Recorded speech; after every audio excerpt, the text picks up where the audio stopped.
Hey man, how's your movie going?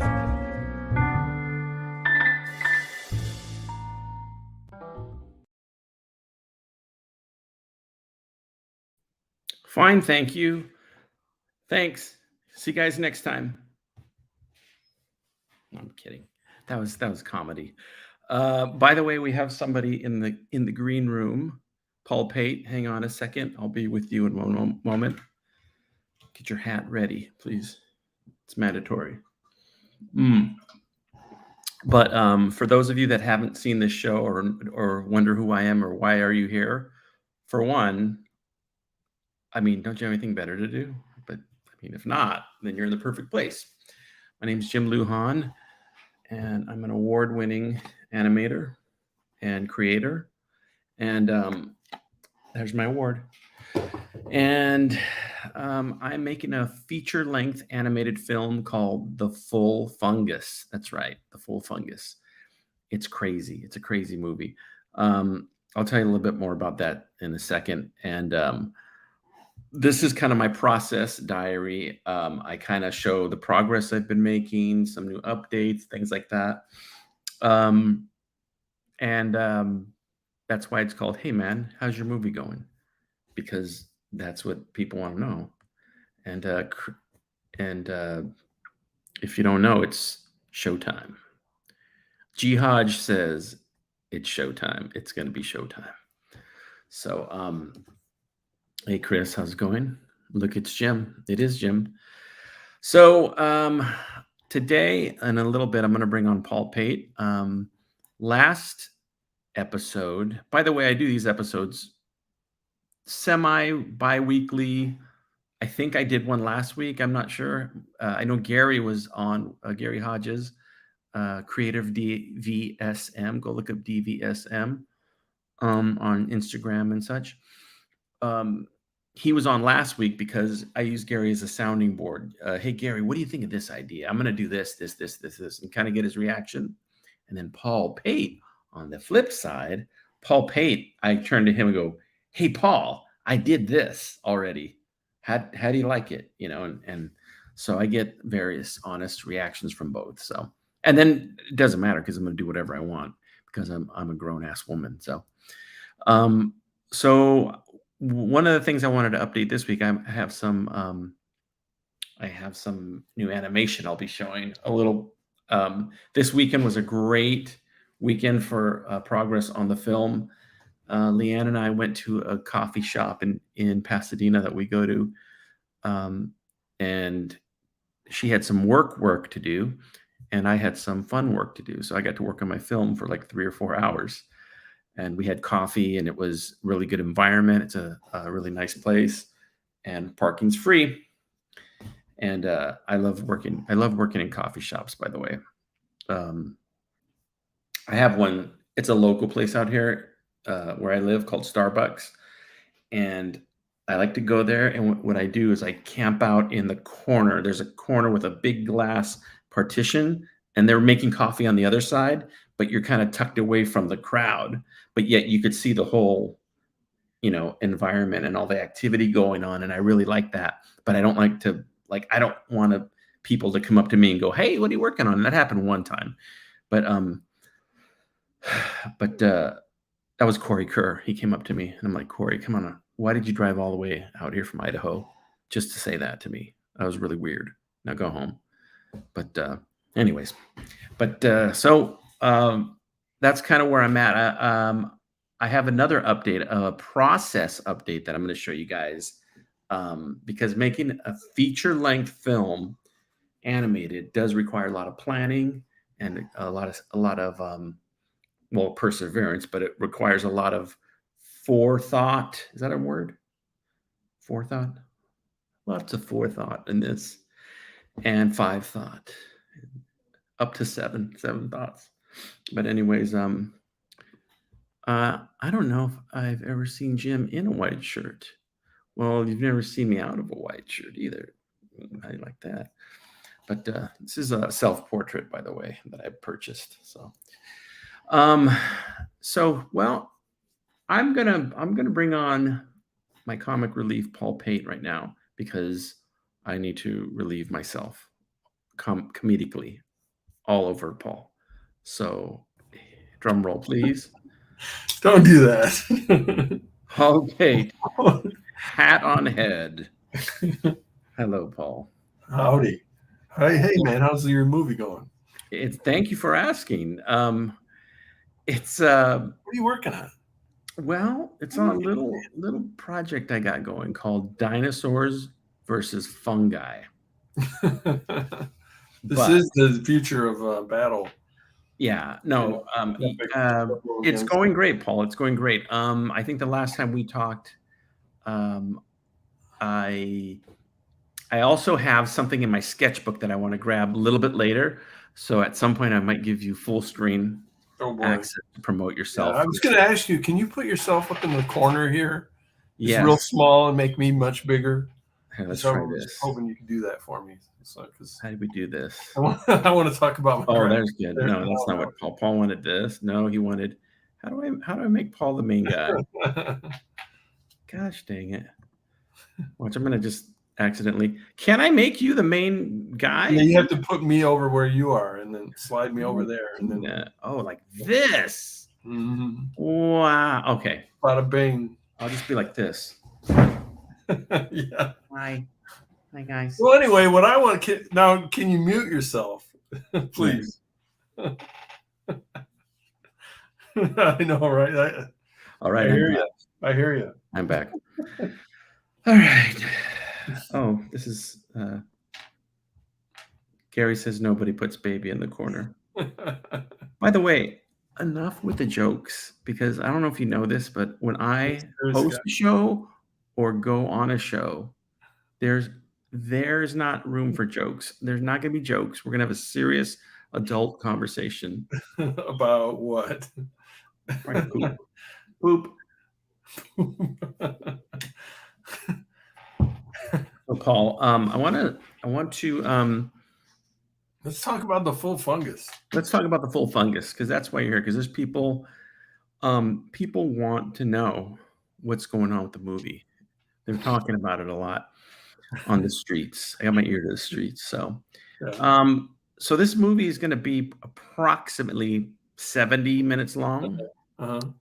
I'm still trying to hammer out the elevator pitch, because it's like I say, it's an elevator pitch, but it's like for a huge building, like 100 stories up. So, I'm trying to shorten it down. But basically, it's about a missing piece of music, legendary jazz music, and the mobster that wants to has been trying to get his hands on it for years, and the private investigator that might hold a key. Okay, so hey, one thing you might think of in your elevator pitch is like, you reference another movie. Like, this is Die Hard meets Green Rotten Tomatoes. Ooh. You know what I mean?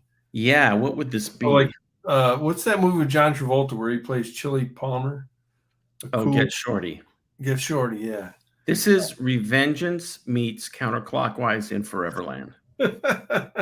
So, you can't do that. Well, you can't reference it. How about this? How about it's Counterclockwise in Foreverland meets Revengeance? Perfect. I get it now. I get it. No, what would this? Well, it actually does have a lot. Besides me creating it, it has a lot in common with Revengeance, because Revengeance has a MacGuffin, I guess you could say, in it, where they're trying to get this item. Yeah, this one has one too, but right. This one has when you watch this movie, you're gonna see it's not the same plot as Revengeance, because the MacGuffin's way more complex than it sounds. So, anyways, have you heard of this theory that every storyteller is continuously trying to tell the same story, essentially? If you really boil it down to the basics of the story, that they're trying to tell the same story. Wait, this is weird. Hold on. Okay. I just realized that. Okay, sorry about that. I heard today that there's no like original story, like everything's been done. We're just pulling from what's already been done, and you're putting your spin on it. That's what I heard.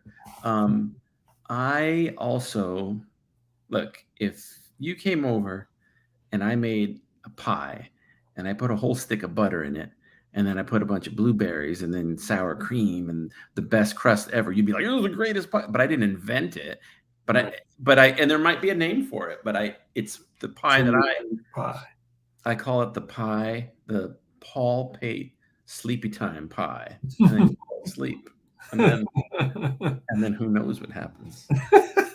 With some Whatever. I'm for it. I'm with all some in. and there's some jello pudding in the pie. So, by the way, this is what's called trolling, okay? You shut up. That is I feel trolled right now, okay? Oh goodness. Okay. I swear to God, yesterday I just laughed for like an hour straight on Oh, Gary's stream.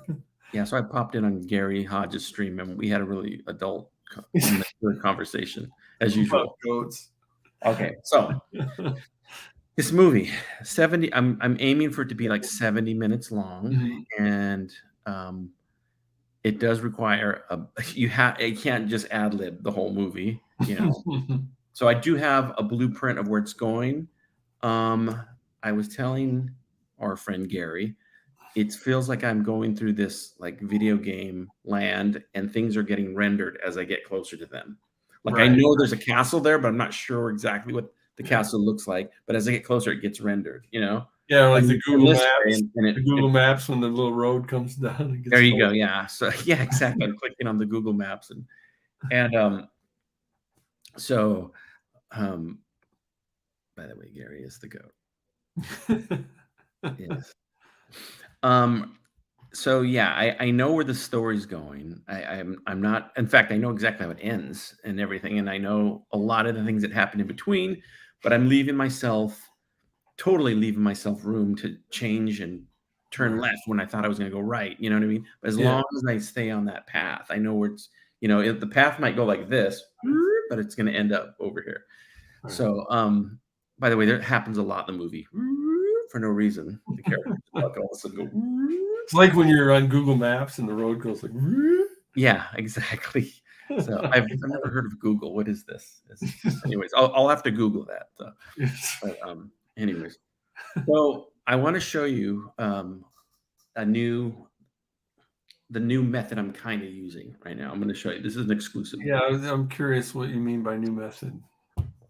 New method of ghettomation or what? Kind of a new direction, if you will. So that was like a tired laugh because that joke's been used so much. Okay. Here we go. Get ready to be impressed. All right. This is the new roadmap that we're using. Fungus file. All the kids love it. All the kids are using this. So let me show you how it works. You got like a flow chart and everything. Oops, sorry about that. Yes. Look at him. He got a flow chart and everything. So these right here are scenes, obviously. So this could be, okay, if this was Empire Strikes Back, Okay. this would be, okay, the probe droid falls in, there, and then they go out on the Tauntaun and they blah blah. And so this would all be the Hoth scene, kind of. Okay, right. This right here, is like a fully rendered clip.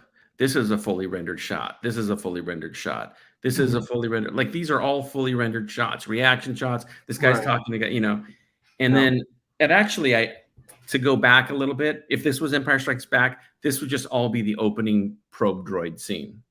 It wouldn't be where they cut back to the base. This would be where sorry about that. This would be where they cut back to the base.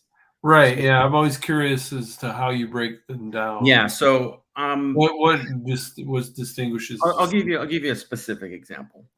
The film opens with a basketball segment, which you're going to actually see a couple of clips from the dialogue and things like that of the basketball segment.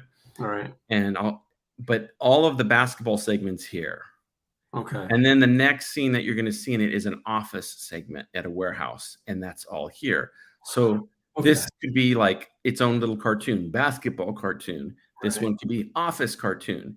And then this one could be whatever, the next scene cartoon. So they're all a collection. Like they're done. When you look at this, if I were to play this basketball segment for you, it has sound effects, it has audio. It's like rendered. It looks great. The only thing I'm not adding to it is music. Because the music, I'm going to wait until part 2 right here. Then each of the scenes is dropped into my master fungus file. The movie, basically. That's just a cute way of saying the movie. And this is iMovie. In iMovie. Yeah. So each scene, so here's the basketball scene. It's all rendered. It's whatever, 4 minutes, 5 minutes. The office scene. Here's another 5 minutes, And then what I can go do is I can drop the music in underneath it, and just that way I can experiment. And I've actually taken this whole. I've done this before, and I don't know if you're not going to do this, but I've taken the whole thing, but mine's is usually only the longest is like 20 minutes, but and put it in for Samurai Tie. It was about 5 minutes, but I put it in I just created one file and I actually put it in GarageBand and made the music for it. Oh, wow. No, I've never. You can make the music to the visual, because it was, it was mostly just background music and sound effects. Yeah. It was hardly any dialogue. You're scoring it, like literally scoring it. Yeah, as the visuals go by. Anyway, that probably doesn't, you're no good to you, but. Yeah, I don't know. I mean, I'm so used to doing it this way too, though. But I mean, I have such a back catalog of music. I mean, you've heard. Oh, by the way, thank you for playing the Fake Explosion. So I have a podcast radio show on YouTube. If you look up if you go to jimluhan.com, it's my YouTube page. Under playlists, the Fake Explosion, all 7. I have 7 episodes up, I think, right now.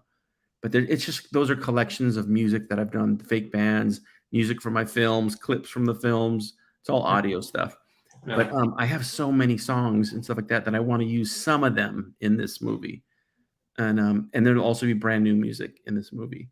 But yeah, so and then so this right here. So each scene is compiled as its own file. So it's then dropped into the master fungus film file. And that's how many. You don't know how many scenes you have altogether, or do you know that? 11. I have 11,000 scenes. 752-minute movie. Give or take 11 or 12. No, that's a good question, Paul. I have no idea. Probably we'll think a 70-minute movie. Let's just say if you average each scene at 3 minutes. Which is probably not even realistic. They're probably right now. I'm just trying to do math, and it's just not working. Somebody bust out a calculator. Somebody. 20. Siri, how many times does 4 go into 72? Yes, 72 is divisible by 4. So yes, it is. It is divisible by 4. So GPT is this? Yeah. So that's your answer right there. Yes. So yes. So yes, Paul. The answer is yes. Good answer. Okay, so there's that. I like it. Yeah, so I'm. This is something I thought about doing. I mean, I got a question though. Back up to the diagram there. Okay. Oh, you want me to go back to the diagram? I closed. Were you dropping in like the dialogue and stuff, or is the dialogue's already done in this in the original scene? Dialogues are everything is done in the original scene, sound effects, everything but music. Okay. So yeah, for that basketball scene, like I'm going to show you some raw footage of the basketball scene where it's just the people talking a little bit. There's no sound effects, but in the basketball scene that's one of the things I did this weekend. I rendered the basketball scene. You hear background, like the cars or the city, and you hear the ball bouncing. You hear tennis shoes running up and down the court. You hear sound effects of I had Deacon Burns, Lonnie Millsap. Did you do basketball for me yet? No, I didn't get That's okay. It's okay. I have you in other areas of the film that we'll use you. But and myself, the 3 of us doing like, hey, over here, that type of stuff. And I was going to go down to the park actually down in my city, but the weather's not good enough yet. So. It probably saved your life. Yeah. So. But I used to play down there, but so the opening that file that I call it basketball, that file, right. It's got everything. It's timed. It's Yeah. the sound effects are leveled. It's like its own little cartoon. The Right. only thing it's missing is music. And Okay. and then that'll be the its own. music can sort of span more than one scene. Maybe. What's that? I say that again. The music could span more than one scene. Yeah, that way it could float into another scene. I have a really technical movie question for you, or filmmaking question for you that I'm curious. I've always been curious about, like, what does it mean and why is it used? And you may not know the answer, but have you ever noticed? Like a scene will end, and like something will happen. Like they'll go, "Okay, Jim, I'll talk to you on Monday." We're on the phone, and then before the scene visually cuts away from us, the sound for the next scene starts. Yeah. Now, what is that? Like, what are you trying to affect? What are you trying to do there? That is called an ear bridge. Okay. No, I'm kidding. It's not. It's not? No, it's got to be something like that. You just made that up. I just made that up. But it should be called an ear bridge. No, but I know exactly I know what you mean. And it's almost why do they choose to do that? One of those film things that, like, when you were a kid or teenager watching movies, and you'd notice credits would be going on for like 15 minutes. And they would stop, and then something would happen. They'd be in a kitchen talking, and then the guy would go, "Well, I'm going to work," and he'd get in his car and say, executive producer, how they would do that. Yeah, it's a film trick, and I know, and I use it a lot. I do that a lot. Yeah, especially I think I used it a lot in the last cartoon I did. What is it like? Say we're talking on the phone, and we say bye, right? And then it shows us hanging up. But there's no sound of us hanging up. Like we're taking do people even do that anymore? I don't know. But just say it was an old timey thing and we're hanging up the phone, right? Like this. But then you hear the footsteps of the next. Right. And he's walking down a hall and he's clap, clap, clap, clap. Yeah, that's just a transition. It's a way to bring the next scene in and it kind of I love that stuff. That's one thing in my cartoons that I always try to use film tricks because I want them to I just don't understand. Why do you choose to do that instead of a clean break? Is it just it's a stylistic thing. It's it's almost like an audio dissolve. You know how they dissolve it? It's almost like an audio version of that. And it's just a stylistic thing. It kind of eases you into the next scene. Like I tell you what, if you have a shot or a punchline that's got to be like, these tamales are delicious, Martha. Really? I just made them. And the next scene, you want to show the guy on the toilet. You don't do that. You just cut. That's a sharp. Grunting, and she's like, "These tamales are good." I highly suggest you make a cartoon. Oh my gosh! You know what? I'm sorry.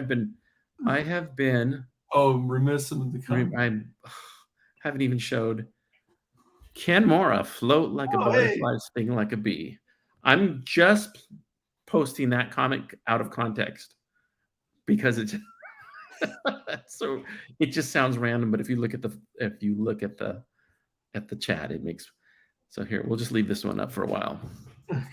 Bella Faye. Here's another guy. Should we go back through the comments? I can't read that fast. Oh, it says Master. Read it for me, Jim, please. Okay, let's go to the first comment of the night. Wait, let me get my pillow. So Christopher it's funny says, "Hey Bella." Chris, his name is Ken. By the way, Ken, Chris. Yeah, he is. I've wanted to introduce these guys. They're very, very simpatico. So we might be making a love connection here today. So hey, Philip's here. Philip. Hello, Philip Jenner. So hey, Philip. All right, nice. So you ready to see some animation, kids? You ready to see bring it on. Okay. So the first clip I'm going to show you is, hang on while I'm stalling. Hold on just a second. I'm going to show you this clip. This is probably going to win an Oscar, this clip here. You're going to meet. This is going to be really great for me. So you're going to meet our first heavy of the film. The very beginning of the film, you meet him. His name's Geralt. Gerault. And Geralt. please, somebody in the chat, Google that name, because I don't even know if that's a real name. I just liked him being called Geralt. That's Anyways, Geralt is the Geralt. guy that plays pickup basketball, and everything is foul. Foul. No, man, you fouled me. Give me the ball. My ball. My ball. You know, that type of stuff. The scene that you're going to see is just the rendered scene of his dialogue. I go in and I edit it. So it's the whole scene doesn't play out the way you're going to see it, but I want you guys to see the raw footage here because this is behind the scenes. Hey, man, how's your movie going? It goes like this. You was gold candy and you fouled me. So that's like a 3-point conversion. No, man, you got to play by the rule, man. That's the rule of the game, man. You don't like the game, don't play it, man. Because you can't contain me. That's why you crying like a bitch. You cry like a little bitch, baby. And with that, the Oscar, bitch, baby. This is my favorite part right here. You can't contain me.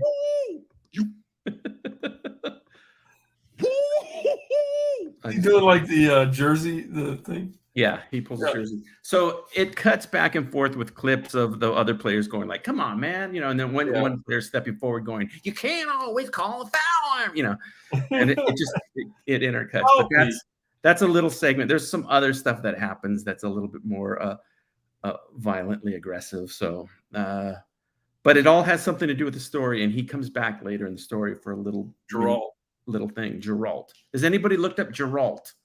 By the way, here, this is how you spell it. Okay. Tell me if that's a real name or not. Geralt. It should be if it's not. I feel like his last name should be Butler. No, Paul. Oh. Let's make Paul leave. The Witcher. I've not seen The Witcher. Isn't that the name of the guy? Is that the name of the guy? I've never watched The Witcher. Because I'm not a little bitch baby. Geralt. Yeah, close Pornhub and open Google, Paul. Or look it up in Pornhub. Maybe it's on there. Geralt was a male commander in the Imperial Guard during the Galactic War between the Galactic Republic and the Sith Empire. What? Serving under General Hesker during the Battle of Ilum, Geralt was stationed at the Imperial base camp on the planet Ilum. Yeah, Paul. Sing it, baby.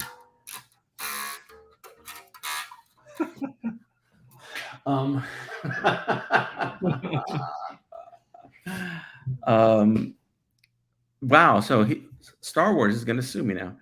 And yeah, I've never watched The Witcher, by the way. So, wait, who has pretty hair? Both Geralts, the guy from The Witcher, and don't they both have similar hair? Because I've seen Henry. Is it Henry? Not Henry Cavill. It's Superman plays The Witcher, right? What's his name? Christopher Reeve. No, that's not him. Anyways. Oh, well, yeah, but that's Geralt of Rivia is the main character in The Witcher. I've never played the game or watched the show, but there you go. That's exactly how it was typed. I could tell it was. Yeah. This is my favorite, probably my favorite comment of the night. So far. This one. I think it's really insightful. I should just leave it up there. I'm gonna leave it up there the whole time. So, anyways, all right. Let's show you some more animation coming up. Speaking of full funguses, I had a couple of my good friends do little cameos in this so far, and Gary Hodges. I think last week, if you guys tuned in, this is going to be the big payoff. Last week, if you guys tuned in, we had a couple of background characters, and one of them we decided to name Tanner. And right on. And Tanner. I want writing credits now. Yeah, so I gave Tanner. Tanner's the one on the right in the blue. And then the guy next to him is wearing a Magic Johnson jersey, so I just call him Magic. But Magic. Oh, wait, hold on. Tanner does kind of look like me too. If I had a little. Leanne's, you guys behave yourselves. Hi, Leanne. Behave yourselves. Yeah. Leanne's watching. And then Christopher says, I like toast. That's a good one. It's very good. So, hi, bye. Hi, bye. So I had Deacon Burns from Counterclockwise. He's also playing the character of Mink Fungus in this film. The jazz great. So is he he plays Magic. I pitched his voice, and Dr. Gary Hodges plays Tanner, this guy in the blue, and I pitched his voice up a little bit. So we're gonna watch their little cameo scene again. I don't know if they're gonna play back to back. They probably will. This scene will probably play as is, but it comes in the middle of that guy's tantrum too. So you'll get to see that. So this is their scene raw. Here we go, raw. And we're doing that now? That's what we're doing? Let's just play already, dude. Damn. And let's see that again. Oh, we're doing that? We're doing that now? That's what we're doing? Let's just play already, dude. Damn. Yeah, we're doing that. So, if you look at the drama in Tanner, I think you'll see that he's got a lot going on because his father was in the Korean War. Oh, we're doing that? We're doing that now? That's what we're doing? Let's just play already, dude. Damn. Okay, there we go. Good night, Tanner.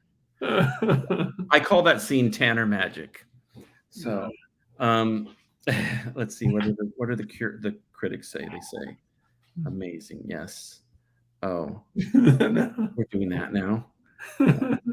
And Ken says Tanner looks kind of pale. Anyways, so there's that. So I did that. I animated all of the like basketball, actually playing basketball scenes, and then I don't know if you know this or not, but by the way, you guys can see why Jim calls Gary before he does a scene, and then he calls me after he does a scene because I just laugh at him. That's actually true. That's pretty true. So I thought I had. Okay, I got one more to show you guys. I'm going to show you another animated clip in a second, but before I do that, I want to show you the man that plays this here. So the lead in the movie is a private detective, and his name is Chino Diamond, and he's played by the lovely Jeremiah Johnson, aka Mountain Man, aka Charlie Rossman. By the way, please go Google Charlie Rossman. Here, I'll type it in the chat. How you spell his name? It's pretty easy, but it's Charlie Rossman. Okay, that's Charlie Rossman. Please go to IMDb and check him out, and post some of his credits here in this chat. You're going to be amazed. Yeah, he's got quite the reel. Yeah, he's the real deal.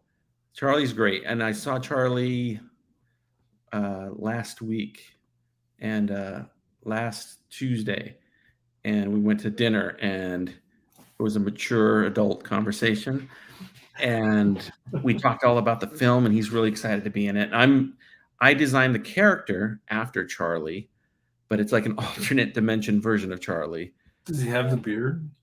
No, but he has a mustache, and his hair is amazing. It's amazingly perfect. So I'm going to show you a little clip of Chino Diamond. I also want you to hear Chino Diamond's voice because the character looks so oafish, like he would be like, "Oh, where are you going?" You know, that type of voice. But when you hear Charlie's voice, he purposely plays him real cool, like, "Well, where are you going?" You know, like kind of cool like that. And the combinations, I think, great. It works from all the scenes that I'm not showing you guys yet.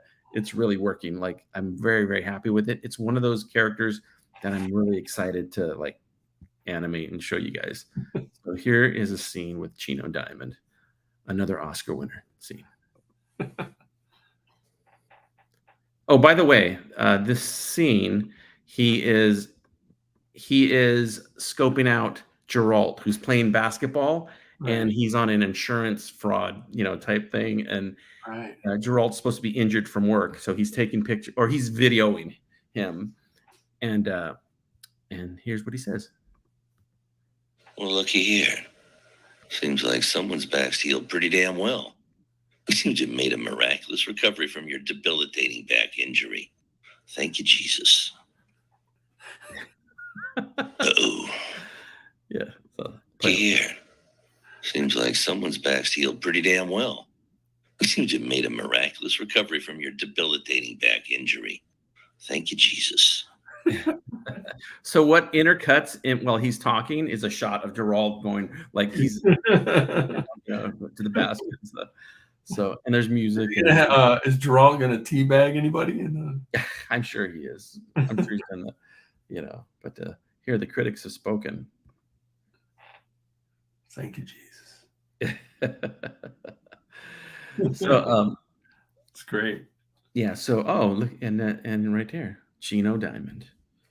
So has anybody IMDb Charlie Rossman? Please, man. Otherwise, Paul's gonna have to. Okay, because that's what he's doing. Okay, so hey Jim, do you want to talk about the your animation process, like using Adobe? Yeah, totally.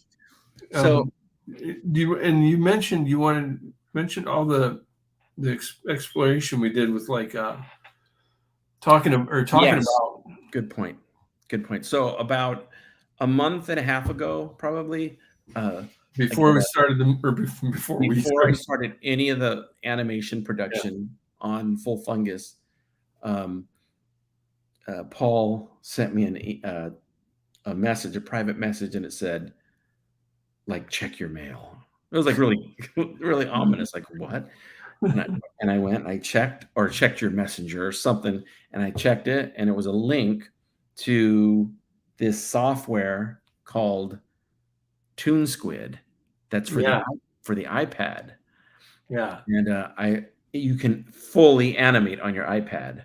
Right. And I went, oh my God, this is a game changer. I had just got the new computer. Yeah, but I didn't have any it cost $10, by the way, too. Yeah, it was one-time fee for $10. Yeah, I was like, this is a game changer. This is it. You can take your iPad, go anywhere and animate, do everything. Right, it's like a dream come true. Right on the iPad. That's what I've always wanted to do. I was like, this is great. I can animate anywhere. And so then I downloaded it and I was messing with it. And we're really both of us trying to figure out how are we going to utilize this? Like, this is amazing. And it really is good. Like, I would recommend this to anybody. Like, I think if I do another cartoon, I'll do it on ToonSquid. 100%. By the way, Frank Salazar, Charlie, not Roseman, but Rossman he's in Superbad. He's in Superbad? He's in Superbad. That's one of the the things. I want to watch that again. I'll have to watch it. Yeah. He's the security guy that kills Jonah in the dream. Really? That's Charlie. Yeah. Yeah. So, but he's got other stuff that you're going to be blown away. Like, what? Yeah. Dude's been in a Super Bowl commercial, I think. So, he's been in a lot of TV shows. That dude's been in my cartoons. Well, that's when he finally made it. Yeah. So now that's it. Where do you All go from there? Drudgery in small time show business. Yeah. So so back to the animation thing, the program. So we were both using it, and we're heavily calling Paul, like, Paul, have you tried this? Can you do this on it? Let's try this. Let's see if we can do that. And we got it working to where, like, kind of the way we were doing it was not really, but sort of jokingly was, I'm like, this is trying to sell you on it, right? Like, this is what you need. But I was also excited about it too. Yeah, this is what you need to do, and you're like, yeah, but I can't do this. Oh, let me figure it out, right? Yeah. You're like, oh, one of the things was one of the biggies was, well, what about I reuse like heads and stuff. I reuse stuff from the library, right. And I just modify them like and we couldn't really figure out a way to do that. There's a way to do it, but you got to go through 5 other steps. You got to upload stuff into Drive and then download it. And it's just, it's a really big, long process. And then we figured out a bunch of stuff. And then there's another animation program. What's the other one called? You remember? Oh man, I'm going to forget. I don't have my iPad here with me. Seabiscuit. Yeah. Yeah. ToonSquid and Seabiscuit. The new show on ABC this fall. ToonSquid beats Seabiscuit. Anyway, this other animation software was really good too. It was really close to like. Anyways, at the end of this goes over a few weeks, and it's amazing. Like we get it. That's it. That's actually it, Phil. Which one? It's CalPeg. CalPeg, yes, CalPeg. And CalPeg, I was like, this is it. This is what I need. This is like, I go, Paul, this even more so maybe than ToonSquid, which is great. ToonSquid's amazing. Yeah. And if you're doing hand-drawn animation, you're set. But CalPeg, you can import libraries and you can do that. Like it had everything I wanted. Right. And guess what? After I realized I don't like doing the animation on the iPad. I just don't. I liked the separation of church and state. I like the separation of like, here's where I do my, almost like with the sketchbook. Like the iPad is my sketchbook that I used to use. I do my artwork on my iPad. I do my animation on the computer.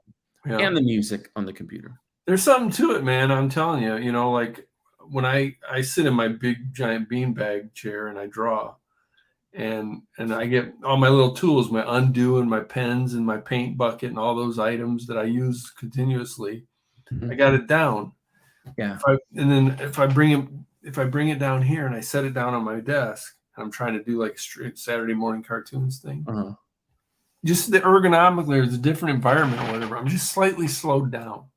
Like I'm just slightly uncomfortable where I just can't navigate through everything as quickly. You just get comfortable with what you like and you like what you like, So that's what I imagine.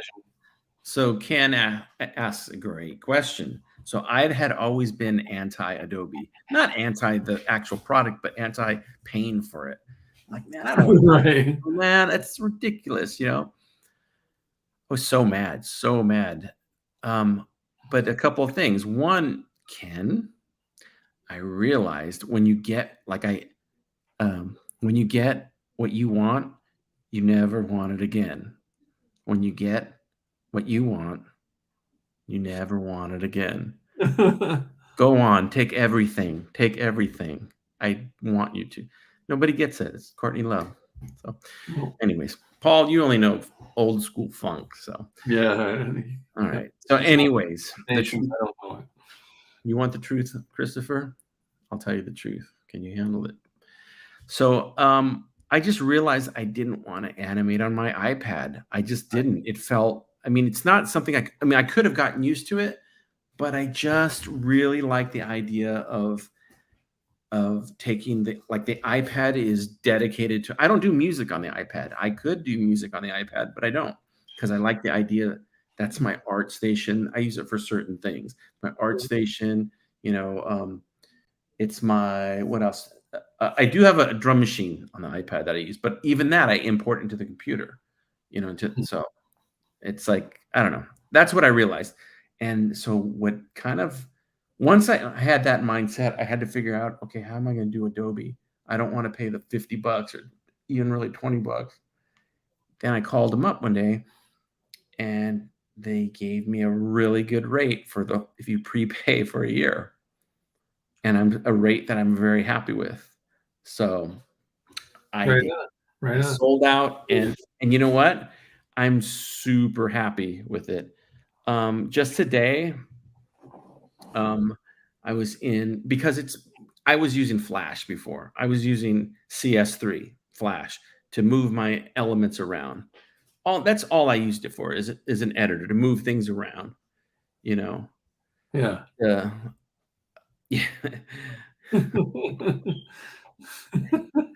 So And then what iPad drum machine do I use? God, I don't have my iPad with me. I don't remember. I'll have to when I go get my GarageBand? book. No, when I get my sketchbook, I'll bring my iPad too. Okay. I could play a commercial and go get my iPad. There you go. Yeah, don't leave me hanging out here. Okay, guys, this big room. This is a tough crowd right here. We're gonna take a short break, and we have a word from our sponsor for a preview. So here we go. Sheriff deputies are investigating yet another psychic murdered in the greater LA area in the past 30 days. We're dealing with a serial killer, Detective Ford. I am Lars Lazarus, You your do that on host purpose. for The Mind of Lars Lazarus. And today, we will be delving into the psychic realm of possibilities. I'm calling from a private research group. I think your gifts are special, Lars. I really feel that things are going to be looking up for me now.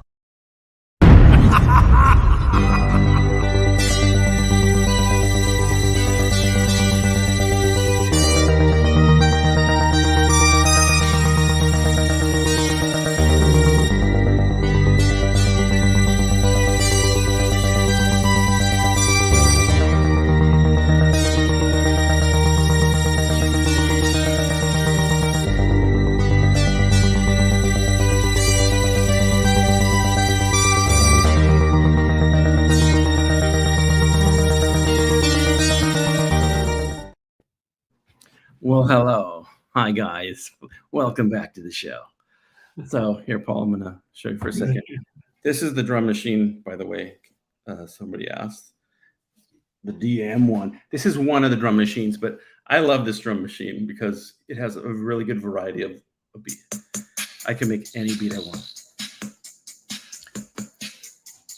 My girl wants to party all the time. Okay. But there's that, and this is the other thing I was going to show you. Well, we already talked about Calipeg, and we talked about Toon Squid. I'm not going to show Toon Squid. That'll bring up too many harsh memories. I do have some artwork I want to show you on here, though. But before I left, we were just talking about what were we talking about, Paul? You were going to get your sketch pad. Oh yeah, I got it. Okay. Let me see if there's, I thought I had, is there another clip I wanted to show you before I do that? Oh yeah. I don't know why I had this up here. So here's a little thing to know. There's a character in this film right here named Brandy Fungus. So Brandy Fungus is an MMA fighter. Her record is 7-0. But she comes from TV royalty. Her father is Larry Carlisle, the host of Cash Grab, the game show host. Yeah, that Larry Carlisle, big in the 70s and early 80s. Anyway, so she grew up rich in Encino, California. But she's really got a rough streak to her. So she got into MMA fighting. But being that her father's name's Larry Carlisle, her birth name is Brandy Carlisle. So no relation to that could be a joke in the film. I think it's going to happen a few times, probably 30 or 40 times. So there's a whole tie-in with her, and the reason her name is Fungus is because she is married. Well, she was married to. This is why I got my iPad, guys. She was married to the son of Mink Fungus, and you all know Mink Fungus, right? Mink Fungus, the famous jazz. This is. I want to know though. So Deacon, all his dialogue as Mink Fungus is going to be like flashbacks to when. Yes, because Mink Fungus has passed away. That's a picture of Mink Fungus from the 70s. By the way, he was big in here's a picture of him from the late 1950s. Cool. That's Mink Fungus, but he's a jazz legend and giant in the jazz world.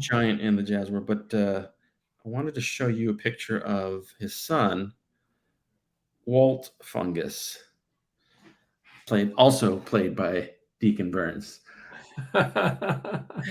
Now, Walt Fungus grew up very sheltered, did not grow up in the music industry. In fact, his mother steered him away when Mink died. He never really met his father. So when Mink died, his mother steered him away from the entertainment. She wanted nothing to do with that. And yeah. So I have a homework assignment for my viewers. Please. I want you all to go and see. Oh, how can I do this? Go to YouTube, and I want you to watch this movie.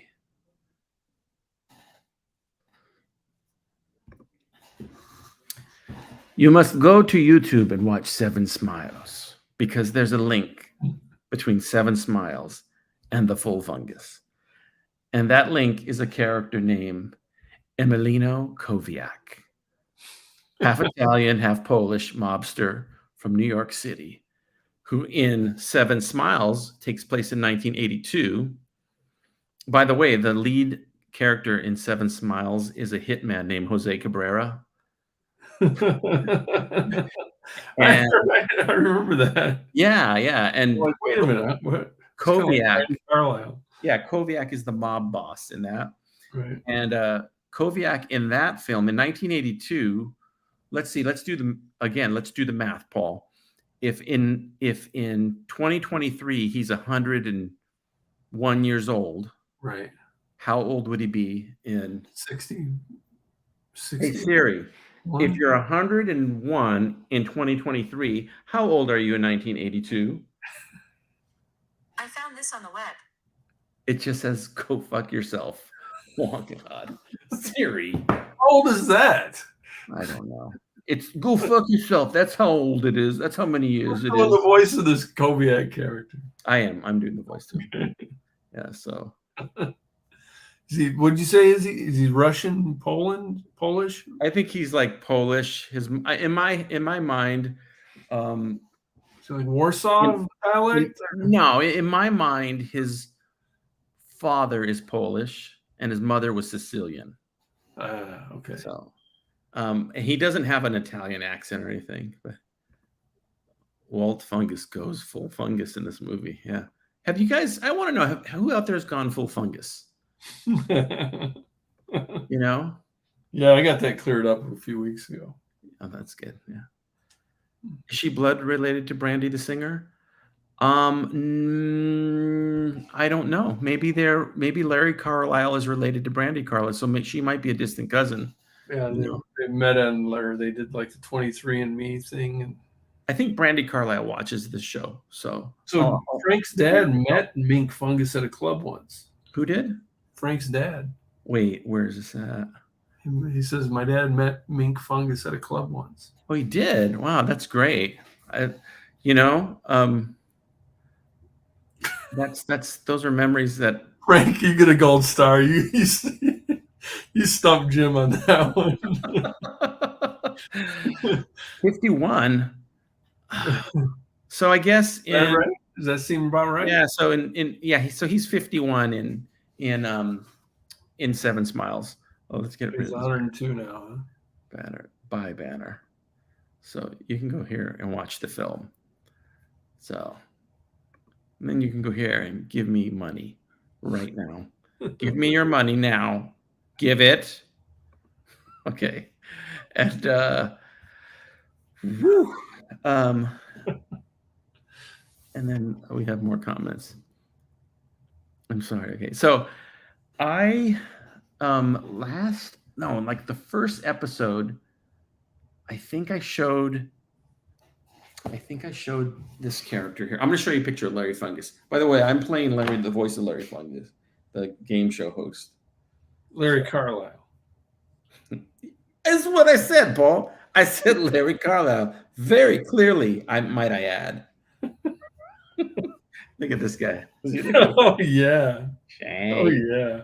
I know. I got the voice already down. Yeah. So we're gonna go back to the boards and find out who's gonna, with a double whammy bonus here. We gotta. So that's Larry Carlisle.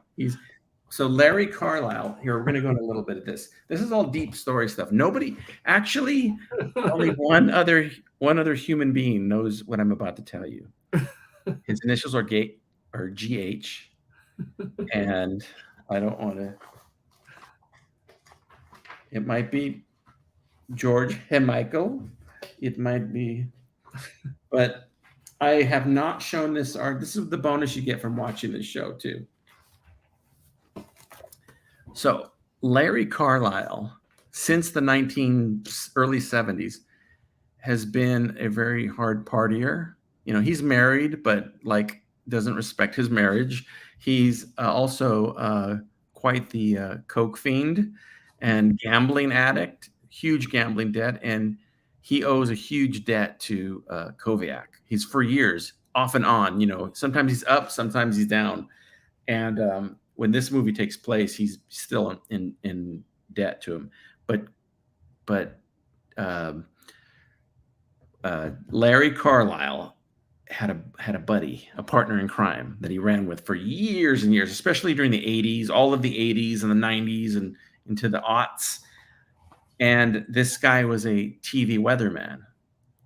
And I will announce this now. He's being played by none other than Tom Racine.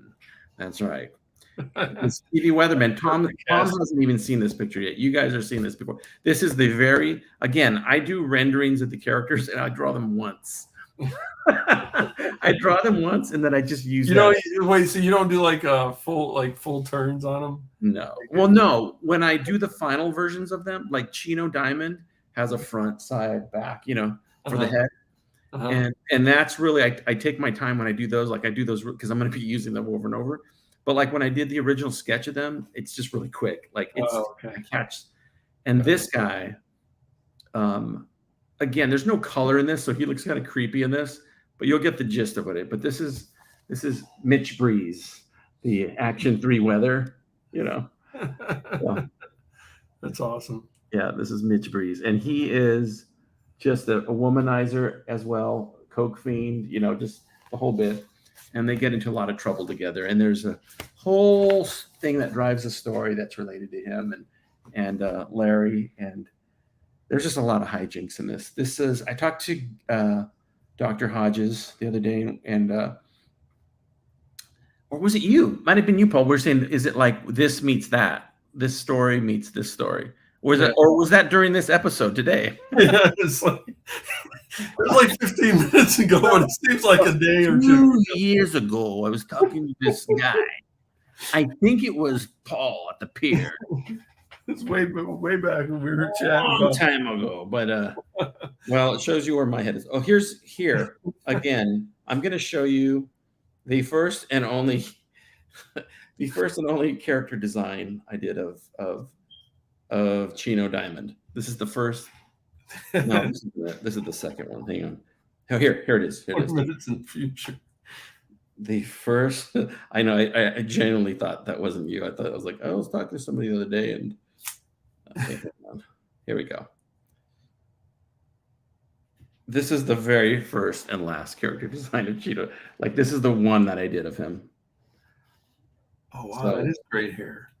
Yeah. So it's just this Chino Diamond there, and I like I'll draw somebody, and if I don't capture what I want, I won't use it. But like when I get what I want, I never want it again.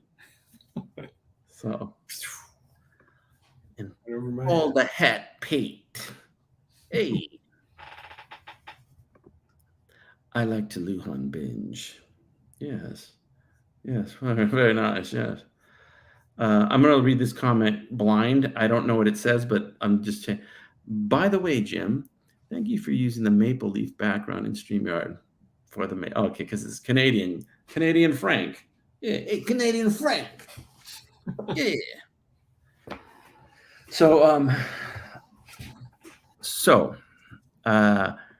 those are some plot points.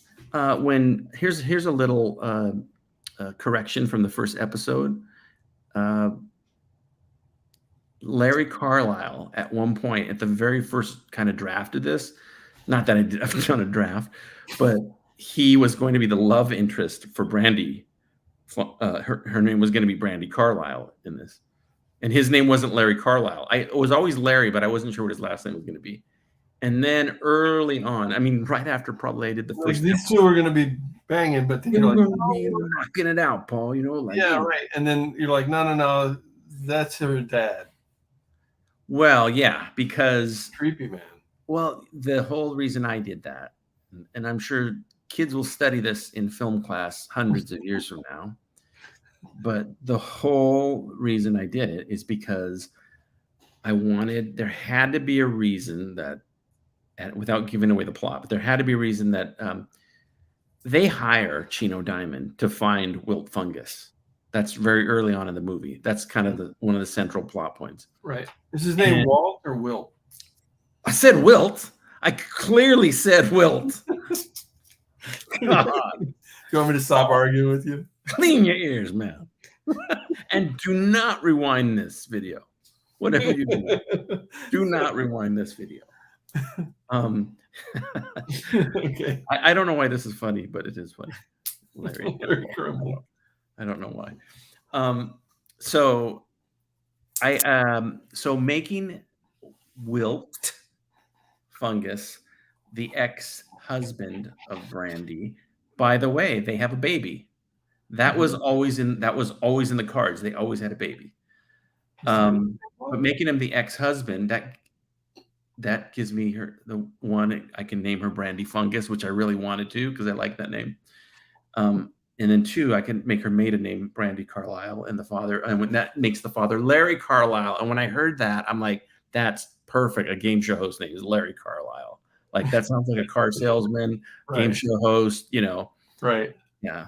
What kind of car does Larry Carlisle drive? I don't know, but you guys are confusing me with all these names. Wilt Carlisle. Wilt Carlisle. Baby Fungus. Yes, Baby Fungus. The baby's name, by the way, if you go to the first episode I did here. Okay, so here's more revisionist history. The first episode I did of this show, I said that there was going to be another son named Champ Fungus, of Mink Fungus's son.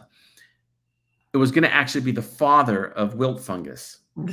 It got it's convoluted. My elevator pitch is like right. So yeah. So then I said, I need third floor by the time you even got started. Yeah. So now the little baby's name's Champ Fungus. You know. Oh, okay. It ties in really nicely together. I'm really excited about it. I'm really happy. I remember when you like took, your stack of index cards went from like a giant stack like this, and you're like, the only time I forget their names is when I'm on the air. That's the only time. Other than that, he drives a DeSoto. Well, yeah. Nice. Gus Fungus. That's a good name. Yeah. But I have also want to announce that Kaya Rogue from Counterclockwise is playing Wilt Fungus's mother and the wife to Mink Fungus, the widow of Mink Fungus. So there's that. And there's some other casting that shall we say, there's a new actress on the scene known as Missy Stecco. Yeah. Paul, can you tell us a little history of Missy Stecco? Oh man, I've known Missy since I've known her for 30 years, I think. Tell me more. Tell me more. I met her doing we were lip syncing Grease songs together, and yeah, you got to take me off this stream by myself. Can't handle it. Yeah, no, she's great. She's just a super character, man. She's hilarious. You guys used to work together, right? So Paul told me about. He goes, "Hey, I know somebody that would really has the same sense of humor, would really like your films, and probably could do a voice, really well." Yeah. And I said, well, and again, because I never want to I don't want to hurt people's feelings or be like, yeah. But I'm like, well, maybe, okay, I'm going to trust you, Paul. All right, let's do. So then I talked with her on the phone real quick, and I could just tell on the phone she had a really great sense of humor. Yeah. And she's like you. I mean, like if I talk to her on the phone, she'll have me laughing. Yeah, she's so. So one of the things with all the voice people that I've done, you got to remember, at the first 10 years that I did cartoons, I did all the voices. Like I didn't have to work with anybody doing the voice. So I got used to doing that. And then I slowly started bringing in cameos, here and there, like a person doing it, And then, gosh, which film was it? One of you Lujan filmologists could look in the archives. But it was before Counterclockwise in Foreverland, or maybe it was Counterclockwise in Foreverland, but I started using other actors and stuff, and then I realized this is really fun. Like it was almost like it gave me another reason to really try harder on the cartoons, and you know what I mean? Because you have other people, and no, she is not Missy Paint. She's Missy Fungus. No, so. Yeah, no, she's just a friend. So I was really happy to find out that she's awesome. She's really, really good. Yeah. So I have her doing some roles in the movie too. So cool. Yeah, I can't wait. That'll be fun. Yeah, but I've always had people tell me two things about the animation. One is you suck. The other is no. One is they say everybody, and to this day they go, "Oh my God, that's a good Jim Lujan cartoon, or that would be a good idea for a cartoon." I know everyone out here that's done, let's say, comics. Somebody has said, "Oh, I got a great idea for a comic." Yeah. I know they tell you that too. It's probably the same person. We really should. Right. Person needs to be killed. So and so there's one thing people always tell me, "Oh, this." You should do a cartoon about this. The other thing that and from the beginning get a lot of is, "Oh, I could do a voice for you. I could do a voice for you." And I never included other people in the early days. It was never an ego thing. It was a thing out of necessity. Like, for example, I always had Nisam singing my theme songs, or my brother Bob singing my theme songs. I could have done that, but I chose to work with them because they're better at what they do. You know, that's what they do. Right. And so I chose them. And then I realized soon after using other people, I realized, no, they can do, like, they're better at doing what they do, the stuff that I don't do. So it's just, I don't know. But how often has somebody like Charlie has to do this all the time? Like, you give them a line and they read it like nothing like you thought they would. Oh, all the time. And I realized like this whole thing to it where you're like, oh man. Oh, when I wrote the script for Revengeance, like it was a Jim Lujan. I wrote it by myself, and then we used it. And then as we're recording the dialogue, I was like, oh, throw this page away. Let's just. I realized that if I was a live action film director, I'm way more Christopher Guest than I am Quentin Tarantino. Like Quentin Tarantino, you cannot stray from a word that he says because he writes it. Because I write it the way that I have it here, and he writes it exactly how he hears it in his head. It has a rhythm and everything. You have to read it that way. It's like, no, he doesn't say of, he says for. And Christopher Guest, when he makes his movies with Gene, what's the guy? Schitt's Creek. I don't know. Somebody knows it. Anyways, that guy. Oh, the guy with the eyebrows. Awesome. Yes. Maybe his name is not Gene. Whatever his name is. Yeah. Somebody will say it. But when Eugene Levy. Okay. Eugene Fungus. when Christopher Runciman and Eugene Fungus make their movies, they basically have an outline of what they want the scene. Like, here's where the scene needs to go, but it's kind of ad-libbed. And I'm more Christopher Walken. Yeah. Oh, by the way, I cannot do a Christopher Walken. I can't do it. I try it. I can't. Like, Christopher Walken sounds like William Shatner's brother on the toilet. Social phobia. I can't do it. Here's what I tell people. Oh, yeah? Well, why don't you go in your room, close the door, look in the mirror, and do a voice already?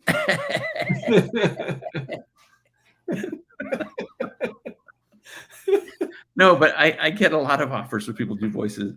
So the people that I have done voices with, this is why Missy was a gamble, was a roll of the dice. Paid off.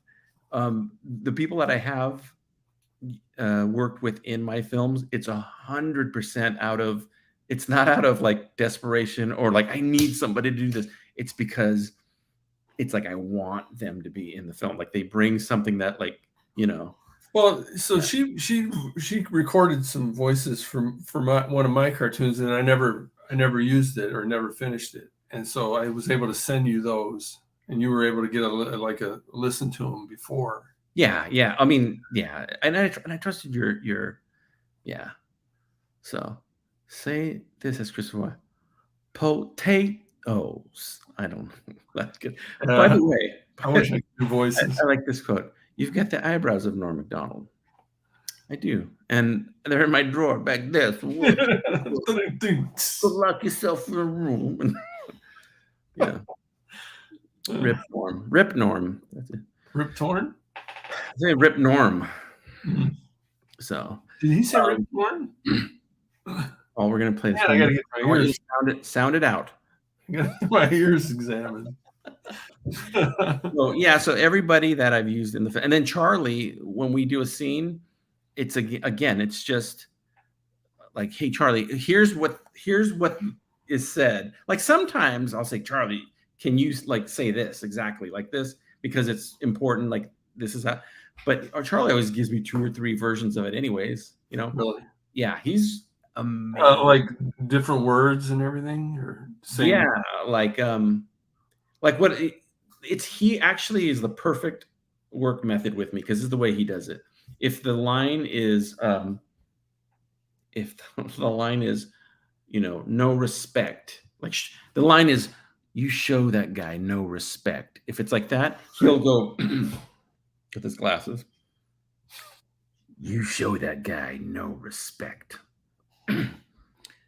You, and I'm talking to you personally, show that guy over there no respect. You know what I mean? Like he does. Oh, right on. Another one. He'll give me. Yeah. And then I erase all of them. I use the first one. Okay. No. No, like Charlie. And Christopher. Keep trying, Charlie. Christopher Runciman, same way. I gave him some lines as a bowler to read, and then he did those, and then he just went. Just like. Oh, really? That's awesome. Yeah, he ad-libbed a bunch of stuff, and he used real like when I wrote Christopher Runciman because there's a bowling motif that goes through the film.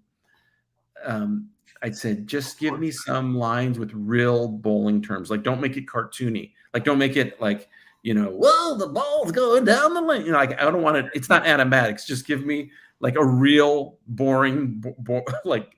And he gave me the funniest. Like, it sounds like bowling from a really small town in, like, you know, Michigan. Yeah. No, but he did great. He gave me a bunch of different versions and stuff, and I'm using it. I'm using it all, man. So that's awesome.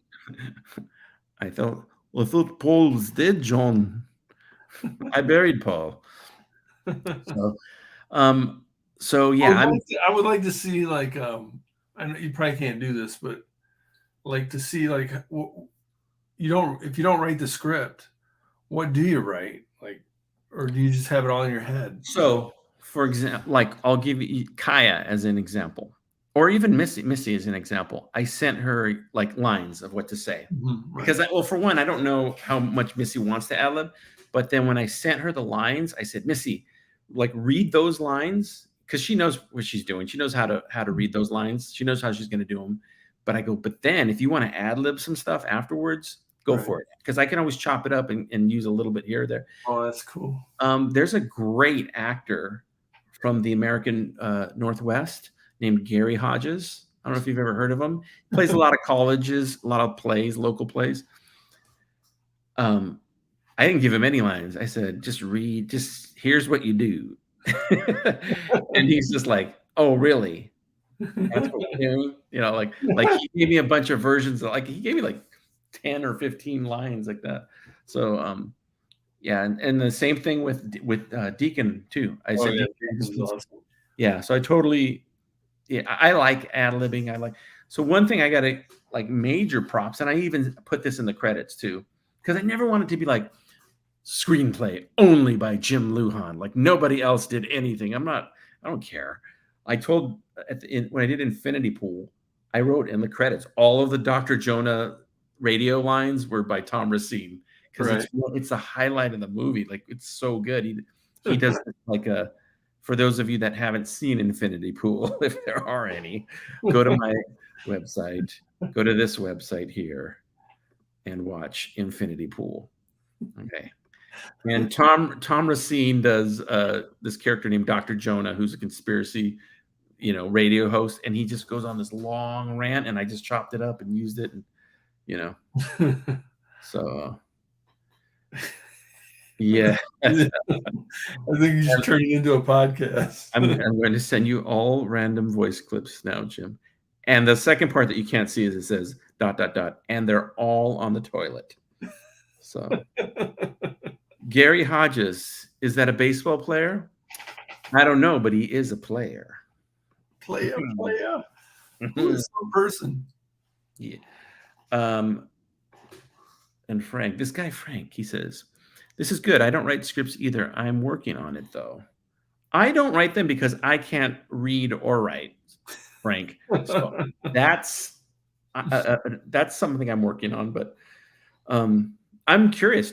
Do you? Well, I know you write a script, but I know the people out there that work on projects. Are you guys stuck to your scripts? Do you, do you like to ad lib, et cetera, et cetera? Yeah, I write a script and I usually follow it just because once I'm done writing, I don't want to think about it anymore. It was too hard the first time, but every once in a while it's fun to change it at the last minute, but I know they do that in TV shows, they'll have a whole team of writers we got to change this plot line at the last minute, and they'll go into the writing room, and your filmmaking process kind of reminds me, it must be kind of like that. Always. Yeah.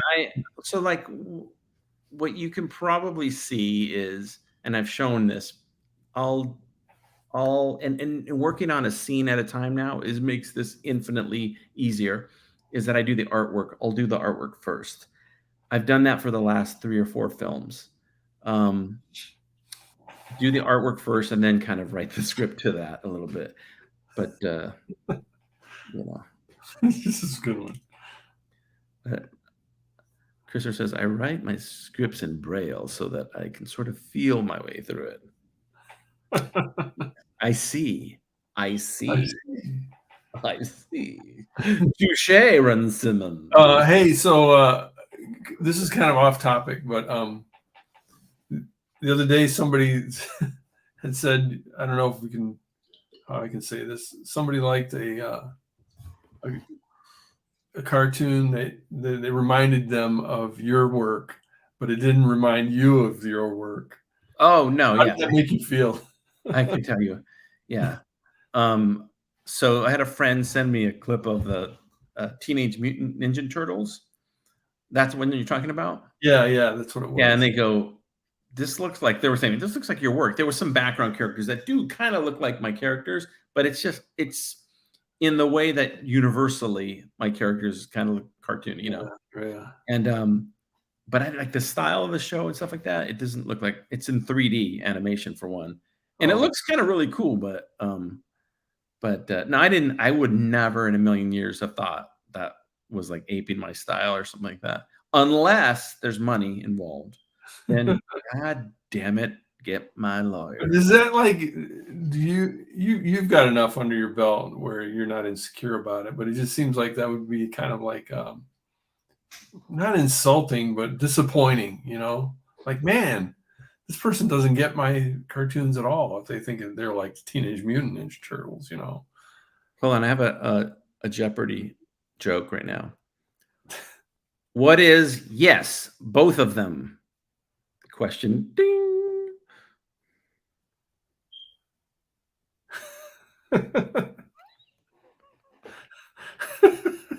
Alternate answer: the left or the right. Anyways, so I'm still very excited to do the movie. Paul, I will show you more things that I've done after the fact. Excellent. I'll laugh. Yeah. Of course. I want to know why you don't call me before.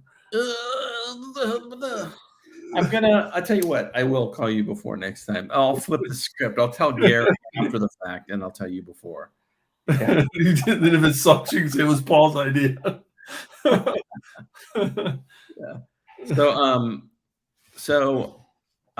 Things to know about this film. Like I said, 70. I hope it's 72 minutes. That would make me happy. But it's a feature-length film. The goal is going to be to put it in festivals, which is something I've never really done. I've played festivals, but I've never like bombarded festivals, like, try to get into a bunch of them. That's going to be the specific goal with this one. I have no other goal beyond that. But yeah, I'm going to try to get this in festivals. This story, I'm really happy with the story.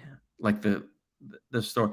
This isn't going to be like just a collection of bits, but it does have a lot of scenes, like a lot of, and so far, knock on wood, so far, it's following the pattern of being interesting, at least like my other films, where you want to watch the next scene.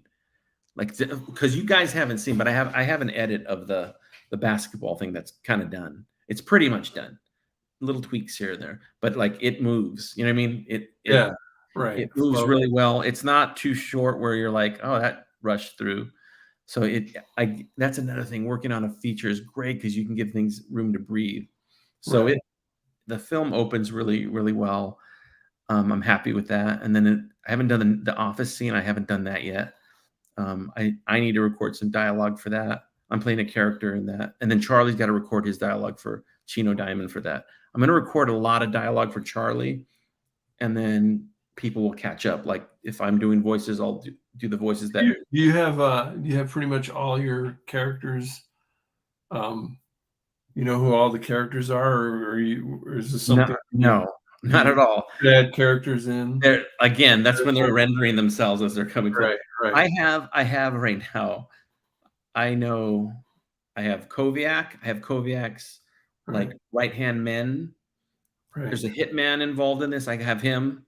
I have Fungus, Bo Fungus, all three Fungus, the trifungus, the trifecta of Fungus. I have, the father, son, and the little baby. I have Brandy Fungus. The father's the son. I got the widow Fungus. I have that's actually pretty funny. I have to call her that in the movie, the widow Fungus. Widow Fungus. I have all the office workers and stuff like that. I got Geralt. I said Chino Diamond. Chino Diamond has a cousin that he goes to and talks to get information. I have her. I have Becky. Yeah. The answer is yes. Does Koviak look like Telly Savalas? They're both bald, so yeah, it kind of does actually. Yeah. Oh, that's great. That's not even. I ain't kidding. He always he said something like, "You look fantastic" or something like that. No, who loves you, baby? Who loves you, baby? Was a sucker. I think Kojak's. I'm pretty sure his catchphrase was, "Suck my tongue." I'm sorry. I love saying that. I like to say that to people when I first meet them. Brandy, she's just a fine girl. By the way, I have to say this. Brandy Carlisle is my spirit animal. Like, I really like Brandy Carlisle. I think she's seems like the nicest person in the world. I just wanted to throw that out there. So Brandy, if you're watching, who loves you, baby? Who loves you, baby? I didn't say suck my tongue. So, right. Hold on. I got one more. So, wait a minute. So, you could add characters. You could, they may change the plot slightly. I mean, not the plot, but scenes and things could change depending on how you characters were, what characters are added in and stuff. Mm-hmm. So Gary Hodges, it is your mission to get as many characters in this movie because he calls you before he does this. Paul, you have been recorded for this movie. You have more lines than Gary Hodges. How's that go? I want him to get as many characters into this movie as you can. No. Yeah. You guys are done. I'm done with you. I've used you and discarding you. Influence the movie. How far off track you can get it. So I will say this. I have the movie plotted out, but I'll give you a specific example. All right. This is literally an actual scene. There's a scene where it's a flashback scene, and Larry Carlisle and Mitch Breeze are in like an underground celebrity speakeasy type nightclub in the well, I don't know, it could be modern times, maybe 10 years ago. And some stuff happens, and I know which characters, how it happens and everything, but I haven't designed the characters yet. Like, there's a DJ, and it's going to be a female DJ, but I haven't designed her yet. Like, as I get closer to that.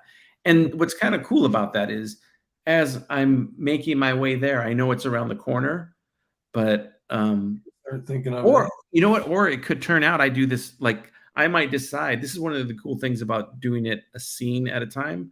I might decide I want to work on that scene next. Like, right now I'm doing chronological, but I might get to a point where I'm like, you know what, I want to do this end scene, or I want to do this scene, and then I'll design the characters at that time. But it's kind of cool because I don't feel rushed. Like, I have to like, oh my God, I need to design all the characters right now.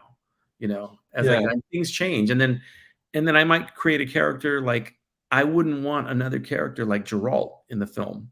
You know what I mean? Right. But so now I know, like, don't do that character again. Like, do a different. He fits that bill. So. Hey, wait a minute. Didn't you say Danny Fingerman's dad was going to be in this one too? Yeah, I was going to have him, Ben Fingerman. If you go to Sugar Machine, there's a lawyer named Ben Fingerman, and he might make a cameo in this. Yeah, and in fact, it's at that scene in that area around there, because he's the guy that Larry Carlisle goes to when, like, he's in trouble, like, oh, I'm so screwed, and Ben Fingerman is going to be kind of like, that's great. And he's actually played by Tom Racine as well. So, yeah. So, anyways, it's coming along. I probably will say after the next 2 scenes, I've just finished. I have 2 scenes. I have 1 scene completely animated and edited, done. Like, the first 5 minutes of the film are done. Nice. Like, and then I'm working on the next scene, but I don't have the voices done for that or anything. And then after that, I have another scene. It's all chronological so far. So the first 4 scenes are chronological that I'm working on, but I could, after doing this 4th scene, I might jump to, way down into the movie and just get that out of the way, So it's nice having the freedom to do that. The good thing is, I'm not in a position where I have to say, oh my God, what happens here? Like, how do they get out of this mess? Like, I know where everything's going. I just, I may not know where I'm going, but I do know where I've been. Oh my God, I was trying to do White Snake, but I sound like David Lee Roth. Skibbity bobbity doo. She's somebody's sister, but not mine. Baba doo bop. And the music is, you've got enough music to get through this, or you just kind of wing it with that? How do you do that? I have about 4 old songs that I've done years ago, and 5. I have 5 songs that I've done years ago that I'm probably going to use in this movie. And that you can hear all those on the Fake Explosion. Which is, I listened to a bunch of it Saturday and it was good. But I am using some old music in it, and then I have some really horrible jazz that's awesome that I recorded. I love it so much. It's so bad. I can't wait to play it for you guys. It's so experimental jazz, with the piano. That style. And then I have some background music that I've recorded. But I by no means have the soundtrack done yet. Hey, what'd be fun is to have Kevin Whitehead from NPR review Mink Fungus, the full Fungus, Make who review? Have you ever heard Kevin Whitehead on NPR? He does like the fucking NPR review, jazz review or whatever. He does like these reviews of jazz. I'm gonna have to listen to one, and I'll try to write a recording of or write a review of the Mink Fungus jazz. Oh, Ken Morris says Christine for DJ. He's talking about Christina Wong, who's is she a Pulitzer Prize winning now, Ken? I know she was like nominated. She's like the real deal. She was in Revengeance. So yeah, and Ken says I gotta go back and re-listen to Fake Explosion. Epic. So I like the little talking scenes, kind of like, So Paul referenced this earlier, and then Paul played some on his show. One of the things that, and I talked to Christopher Runciman about this. I'm like 50% in, like, the music is the enjoyment for me. Like 50% of it's the film and 50% of it's the music. Like just 2 nights ago, I was like, I don't feel like animating tonight or drawing. I want to get away from the film, but I felt like doing something creative. So I went to the bathroom. No, I'm kidding. So I just brought up the keyboard and the computer, and I made some music for the probably going to be in the film. But it's like when I get sick of one thing, I can jump to the other thing, and it like recharges my battery, and then I don't feel like doing music anymore, and then I go back to the film. So and then luckily, one thing helps the other. So it's like one takes away from the other, Yeah. So I went to Comic-Con earlier today here in Michigan, and I was actually, look, I got her card sitting right here. This lady, she was she had anyway, they were talking about. Hold that up, Paul. What? So there. Okay, there you go. Yeah. She's a great comic book artist. Anyway, and writer. But they were talking about like what comes for, they're talking about character designs and what comes first for I know this is kind of boring topic for you, but what comes first and inspiration, like, is it the character? And then she had a writer friend with her, and the writer was like, I don't need a name for my characters. And this Kaylin, she says, I have to have a name because I have to think of the character, full on. But you've said it before. I don't remember what the answer is, but you have like, because you make the music and you do the voices and then you draw the characters, it's like you almost have like if you're just a writer, you write the characters and you can't write the music, you can't draw the characters, you have to just write the characters, you know what I mean? But you have like you do all the aspects, and then you get other people to add into the collaborative piece, of course. But when you have all those to sort of inspire you, that's pretty cool, that you can really, I think you can just be extra creative that way. It seems like it would be. It's a good insurance policy to know that if I like have a character that needs a voice, I'm not stuck. Like I could, male or female, I could do the voice myself. I think you can kind of draw inspiration from all of those too, like that. So when I did the night eats its own, the last film that I did, originally the character of, I'm really bad at remembering my character names, by the way. Oh, God, what was the female lead in that movie? Not Ramona. I forget what her name was. Anyway, the lady. Francesca, Veronica, Vanessa. I don't know. Anyways, the broad. Yeah, the dame. The chick. No, but that character was written for my friend Lisa. She was going to play the lead, and she, like, right at the time when we really needed to record the vocals for it, like, she got a new job and had to move, like literally had to move all her stuff, like, and just couldn't do it, huh? Yeah, because it took like 2 or 3 weeks for that, So then I did the voices thinking I might do it temporarily and have her go back and redo it, but then it came out really. I liked it. I kept it. Yeah, like that. Like I can't do any voices. Like all my voices sound like the same dude. Dog lady. That was the dog lady. Inspiration or perspiration? Exasperation and exaggeration. Desperation. Yes. So I think we'll wrap it up here, Paul, because I know it's very late for you. But yeah, I'm running on empty over you're gonna here. go. But before we go, I need you to turn. You want me to do a number? No, turn this way the camera. Or actually, just go like this. Oh, like this guy. Wait, let's touch fingers like ET. Phone home. What's in the way up there? What's this thing? Yeah, man. This is gonna be our thumbnail. Okay, Paul. Whoa. Oh wait, fist bump. Fist bump. Boom. Boom.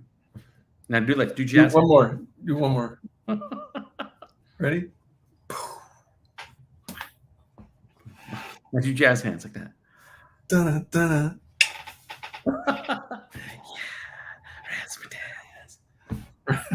Yeah. All right, that was a great show, Jim. Great show. Cheers. Thank you guys. Again, I will say this. I think this is the first time I did these like week to week. I don't know if I'm gonna do one next week, probably not. But if I do, I do. If I don't, whatever. No. But here, you guys know your homework assignments, right? This is one of them. Do it for us again, teacher. Go watch Seven Smiles. Okay. You can find it at jimwilson.com. Paul, what website can people go watch and order Detective Perez? Oh, PaulPate.com. You can find links to all my nonsense there. But right now, what I'm working on is at Paul Pate Comics on Instagram. And you can follow the third graphic novel in the Detective Perez series as it unfolds. Yeah. I posted pages as soon as I get done drawing them. And if you print them out and staple them together, you have the whole book. You don't need to buy it. You don't need to buy it. Yes, you'll save yourself like $6.99. By the way, Frank, I don't know how to take the maple leaf off. That's a great choice, by the way. That's why it's there. I just have it there. I don't know. And yeah, why not? Why not Canada? That's their new slogan. Why not Canada? So I met a girl named Canada once. So Paul, thank you again, everybody. Thank you for watching. Always have fun talking to you. Yeah. Again, this is no joke. If you go to patreon.com, I have a bunch of more preview art on there, like I'm showing you guys tonight, but there's even more stuff on there. Wow. So if you go there, it's flashing. It's flashing. There's more. What? There's more. And I'm going to leave it with this horrible self-promotional commercial for you guys, okay? And then I do want to tell Paul, thank you again. Thank you, thank you again, Gary. Thank you, everybody. Frank, Chris, Tony, Big Sal, Fino, Bobby Rocket, all you guys out there, you know what I'm talking about. But right. I do want to leave you guys with this. I'm not stalling. You're stalling. You're stalling. I'm not stalling. Okay, guys, you have a good night. Bye.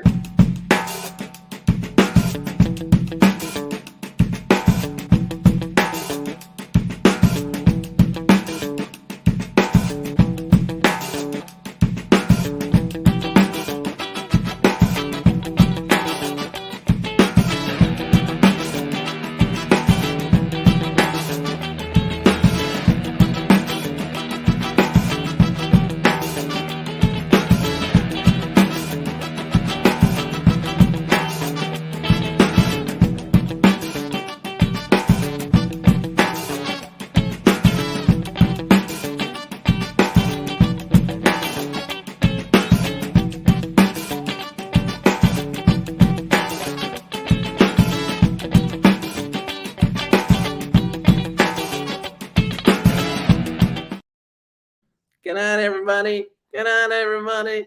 Good night, everybody. Good night.